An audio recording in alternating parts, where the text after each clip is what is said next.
Hey, it's Phil Ratcliffe. Welcome to our live broadcast today.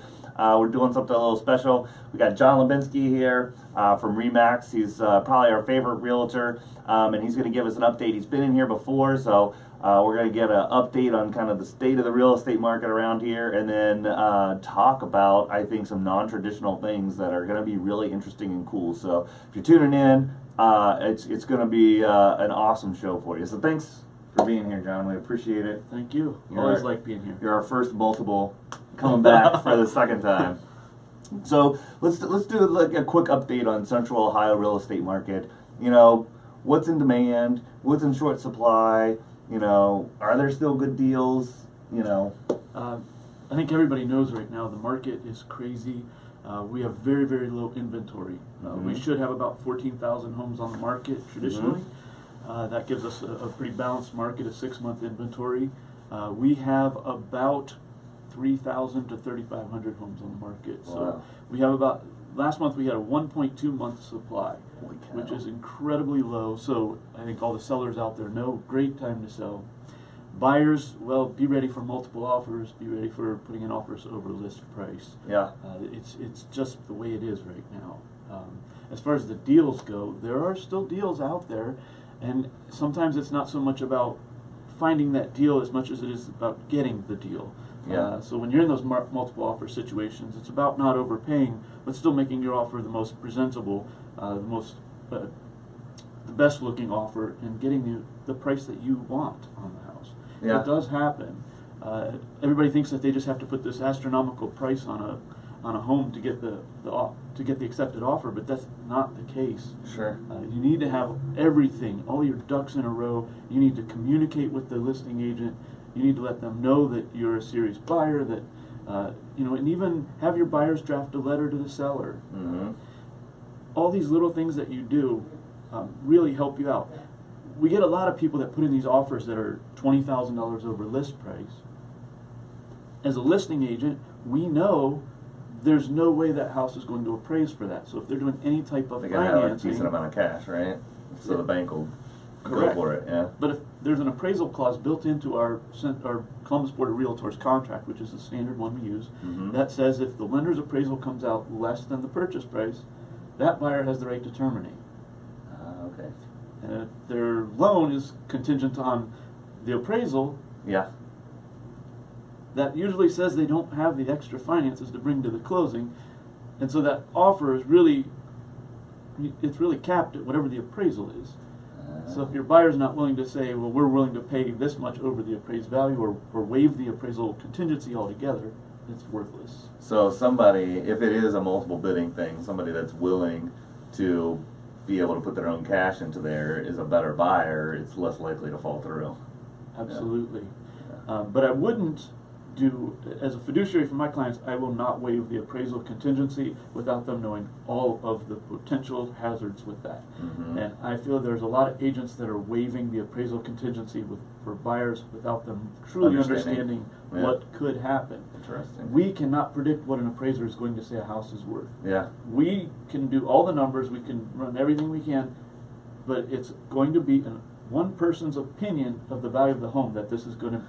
So is the market hot all the way around, or is it mainly like for move-in ready type houses, and the fixer-uppers are easier to get? You know. Good question. If you're a seller, they know the market's hot for sellers, and what they're thinking is they don't have to do anything to get their house sold. They put it on the market and it's going to sell with multiple offers. That is not the case. You still have to have it move-in ready. Buyers want move-in ready right now. We do occasionally get buyers that say they want fixer-uppers, and a fixer-upper to me is not a fixer-upper to them. And so they would want to put new paint on and there you wall go. covers, and that's it. Yep, Right? I always ask them, I say, can you define a fixer-upper? Because, I bought a fixer-upper. My fixer-upper was uninhabitable. So your fixer-upper is not my fixer-upper. So when I show them a couple, sometimes they say, oh, this is too much, and then we realize, okay, you really want paint and carpet. Yeah, you just want a deal. They want a deal, but they don't want to really do anything. Correct. The deals are out there, but like I said, you're probably better off just making a really presentable offer on the house that you want, rather Sure. than looking and fishing for That's a deal. the biggest mistake I see people making over and over again, and it really aggravates me, is when people try to buy two houses, or they're buying the house before they sold their other house, and it's just like, you don't have the money to do this. Don't do this. You need to sell your house first. And so, I mean, how many people do you see doing that? A lot. Yeah. Well, the problem is buyers think that they're not going to find the house that they want because of the inventory being so low. Sure. What they don't understand, and what we try to convey to them, is there's a way to do it to sell your home first and still have time to buy a home. Yeah. It's called a suitable housing clause. I'm just going to be on the ball. Well, Yeah. put a suitable housing clause. Buyers want houses, so if there's multiple offers on your house, Yeah. the right buyer Wait. Yeah. is going to wait for you. Yeah. So you counter them back and say, we want 2 weeks to find a home. If we can't find that home, we have the right to terminate the contract. Yeah. Yeah. Yeah. It's as simple as that. Or you say, I need a buyer that's flexible on closing date. Mm-hmm. I did that for a client recently who, there was the same thing, they were looking for a ranch in Delaware. Ranches in Delaware go so quick and there's not that many of them. So we put their house on the market, said we're looking for a buyer who's flexible on closing. Yeah. We got them 4 months, enough time to build a house. Wow. That's awesome. So it does happen, and that's a much better way than going, you could do a bridge loan or carry 2 mortgages. You're right, the risk is there. What if?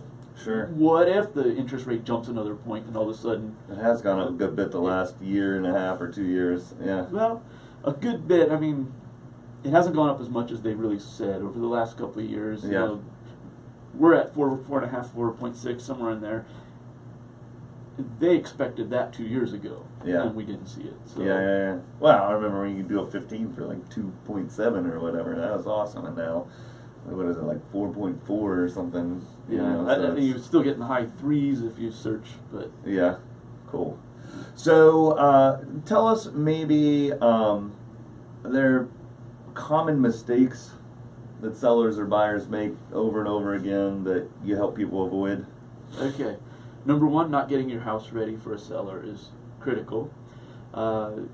People want moving ready, like I said. Number 2, sellers think their house is worth more than what it is. And we always... So they'll price it too high so it sits there. They price it too high, you will still sit on the market. I still see houses that have been on the market for over 100 days, Wow. which is unbelievable in this market. And the longer you sit on the market, the more likely you're going to get lowball offers. People are like, what's Because wrong with that? there's the deal finders. Yeah. They say, oh, this house has been sitting there, I bet I can get a good deal on it. Well, so you kind of, shot yourself in the foot by trying to get too much. Mm-hmm. So we make sure that they understand what the value of their home is. Secondly, when they do receive an offer, we coach them to understand that if they do turn down the offer, the next offer may not be as high. We find it time and time again, people will turn down an offer that was actually really good, thinking they're going to get a better one, and end up taking an offer that was equal or less Yeah. after sitting on the market for a while. Interesting. So, Yeah. So I think you're leading kind of into that, and I think it's one of the things that people think about all the time, in terms of, how much does a realtor charge? Is it worth it? And I think, just like any profession, if somebody does a good job to add back more value than they cost, then Sure. it absolutely can be. So, first of all, maybe just tell people what's common for how much you pay and how you pay, and then tell us how a good realtor makes that up for them and gives them a good return on that investment. okay. I can't really tell you what the standard is for what Sure. a realtor charges, because obviously we can't set pricing. Yeah. But I would say you're probably somewhere between 6 and 7% is what an Uh-huh. average listing is going to cost. And mind you, 3 to 3.5% of that's going to a buyer's agent. Gotcha. So if you were going for sale by owner, there's a good chance you're still going to be paying a buyer's agent to Mhm. get that home sold. So you're still paying the 3 or 3.5%. So really, on a listing side, you're paying about 3 to 3.5% to a listing agent. So if you break it down and you say, well, if you did it for sale by owner, you could save that 3 or 3.5%. Okay, but now you've got to go on your knowledge of the real estate market. Mm-hmm. What if you make a 5% error in your pricing? What if you Yeah. accept an offer that's 5% less than what you really should have gotten for it? What if you accept an offer that wasn't clean and all of a sudden you're paying for extra things? Or that buyer's not even qualified, and now you've gone out and put a contract on another house, and that falls through. And now you've got, you know, a moving truck you got to cancel. You've got your lending. You've paid for appraisal and an inspection on the next house, and it's all out the window. Yeah. So we watch out for those things. We're making sure that your buyer is actually qualified, and we're going to work you through the remedy or the inspection and remedy periods, because the buyer is going to do an inspection in almost all cases. Now, there's some people that'll waive them in this market, but you're going to get an inspection, and then you're going to get what's called a remedy request. Well, the remedy request is also negotiable. One of the big things that shows up in remedy requests that people have a real misinformation on it is the radon. They will do a radon test on the house. If the radon test shows that it's over 4.0 picocuries per liter, the EPA says it should be mitigated. A lot of sellers think that it's required of them now legally to mitigate it. That is not true. It is a negotiable item just like any other remedy request. The issue is, if you move forward with another buyer, you do have to disclose that the radon level was higher. Gotcha. After it's been found out once. Correct. Yeah. So when I'm negotiating with my sellers that really don't want to pay for a radon mitigation, it's like, okay, but you have to tell the next buyer about it. Sure.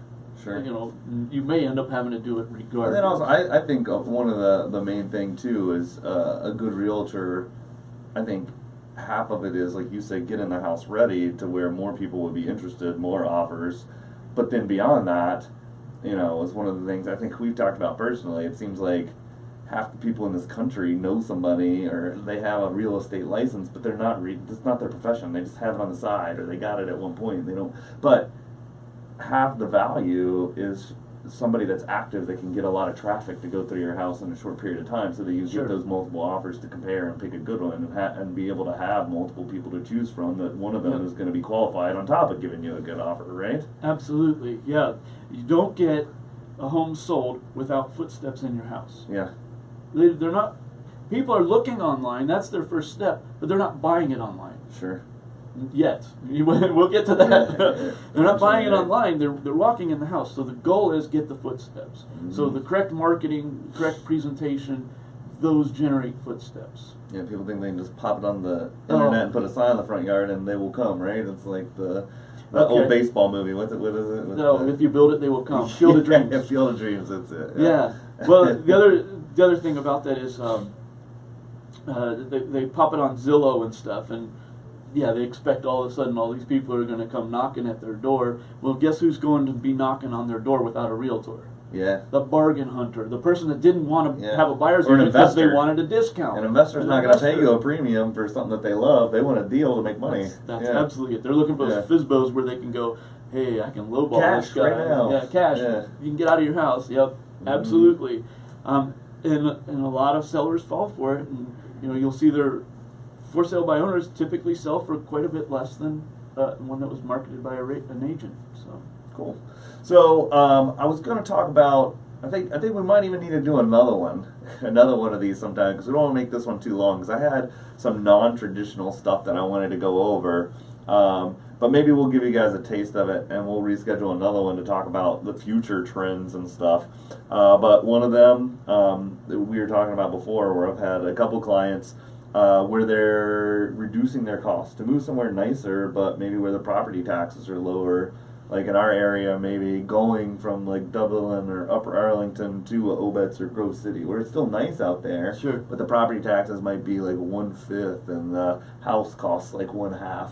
Or what? So I've got some clients that they're going to have problems with their retirement plans and with the extra expenses. So I think these are some cool things to think about. And then what's going to happen with automated driving and people spreading out even further, especially if you're a real estate investor. You need to think about these things. The last thing you want to do is lose money on real estate, right? Sure, but talk about Central Ohio specifically.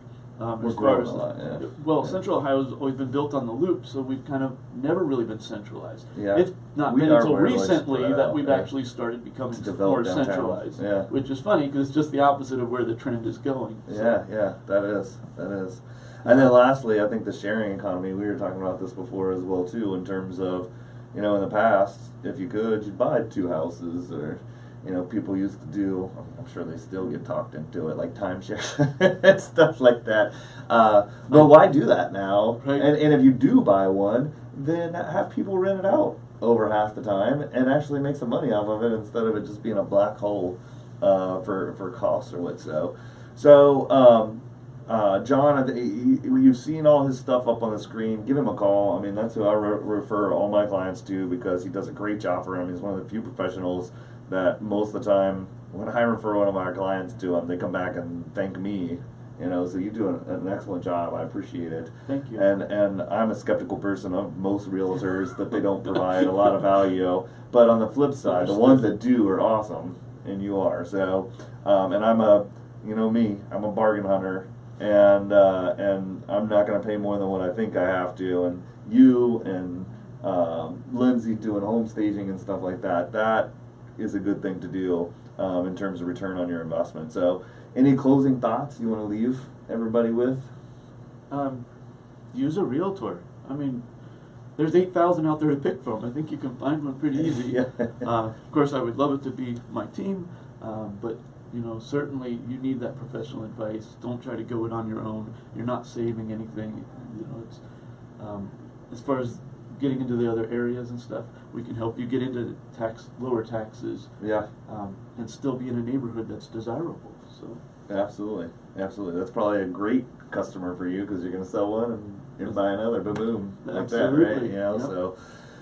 Well, thank you guys so much for tuning in. Be sure to join us next week. We are going to be talking about the blockchain, which is the underlying technology of cryptocurrency, Bitcoin, etc. But blockchain is so much more important than that.